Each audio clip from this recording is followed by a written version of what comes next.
We sometimes put off being happy until we reach a goal. Let me know if you've ever said something along the lines of, oh, if I just lose another 5 kilograms or another 5 pounds, I'll be happy. And then you ultimately get there, but it's not quite what you thought it would be. So then you just think, oh, maybe I need to lose another 5 kilos or another 5 pounds. And when I get there, then surely I'll be happy. It's very normal to do that in all areas of our life. We keep pushing the goalposts further and further and further away from us. We do it with money, we do it with our holidays, we do it with work, we do it with weight loss. Absolutely everything. I have seen this firsthand with clients who have lost loads of weight, who you would think would be happy to be where they're at, but sometimes they're actually feeling worse than they did at the start of their weight loss journey. And it's because they're focusing on the wrong thing. I'm not saying having goals and aiming towards goals is bad by any means. I think it's very important for everyone to have something to strive towards. But if that's the only focus, then you're missing the bigger picture, and your mental health and your mindset will suffer as you move towards that outcome. I've been there personally so many times. I used to say to myself, once I get to 200 pounds, 195, 185 pounds, I'll be the happiest person ever. That's all I'll need to feel fulfilled and satisfied with my life. And then when I finally got to all of those goals and milestones, life was pretty much the same. I didn't magically get to that number on the scale, stand on it and feel like a completely different person.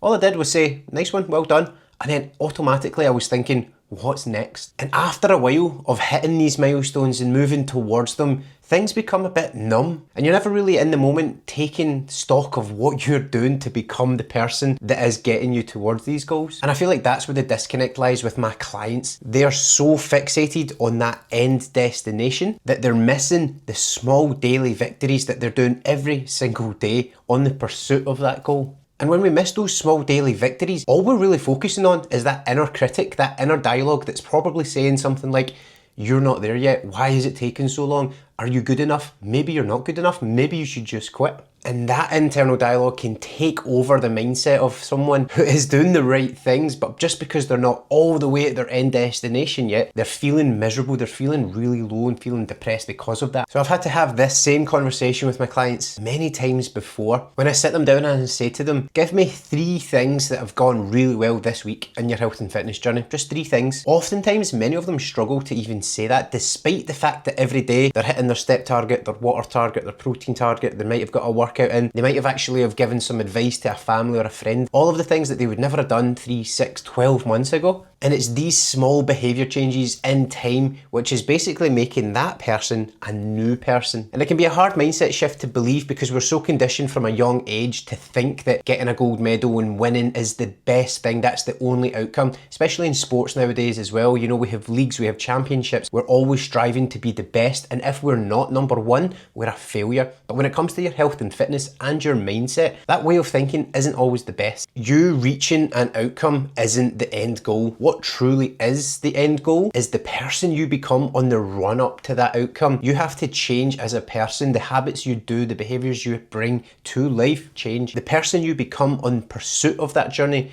is where the true happiness lies. Because if you can shift your mindset away from thinking about that one end goal and you can see what you're doing and celebrate those smaller victories, you get that massive sense of achievement every day rather than putting your happiness on one sense of achievement. There's so much more to unpack here when it comes to your mental health, the sense of purpose, sense of belonging, sense of well-being. But I just wanted to give you the surface level information today, and it's if you've ever said something like, I'll be happy when I get there, or I'll be happy if I'm this, flip it round in your head and start analysing who you're becoming in the pursuit of getting to that bigger goal. It sounds cliched, but if you can fall in love with the process and the journey rather than the end destination, you will become a happier person as a byproduct. After all, if your goal is to lose 10 kilograms, would you rather celebrate that once, or would you rather celebrate that 1 kilogram loss 10 separate times as you lose 10 kilos? The outcome is the same, but the mindset and how you approach it is different. If you're finding this way to reframe your mindset impactful, then click the link below because I've got 27 other useful, high impact and actionable weight loss tips and tricks and hacks to send straight to your inbox, one a day for the next 27 days for free. So here's my challenge to you right now. Take a note of at least 3 things that you've done well each day on the pursuit of your weight loss goal. What that's going to do in time is help you focus your mindset away from the negatives and towards the things that you are doing. And as a result, you're going to be seeing more of the positives in your journey rather than focusing on the negatives of the, I'm not there yet, I can't do this, I'm really struggling, I'll never get there. Remember, happiness doesn't come from the end goal, it comes from you recognizing the person you're becoming on the pursuit of showing up as a better person every single day. And if you're still struggling on your weight loss journey, chances are you're probably still hung up on the old way of thinking to lose fat. Click this video right here to learn about the new way to think about fat loss.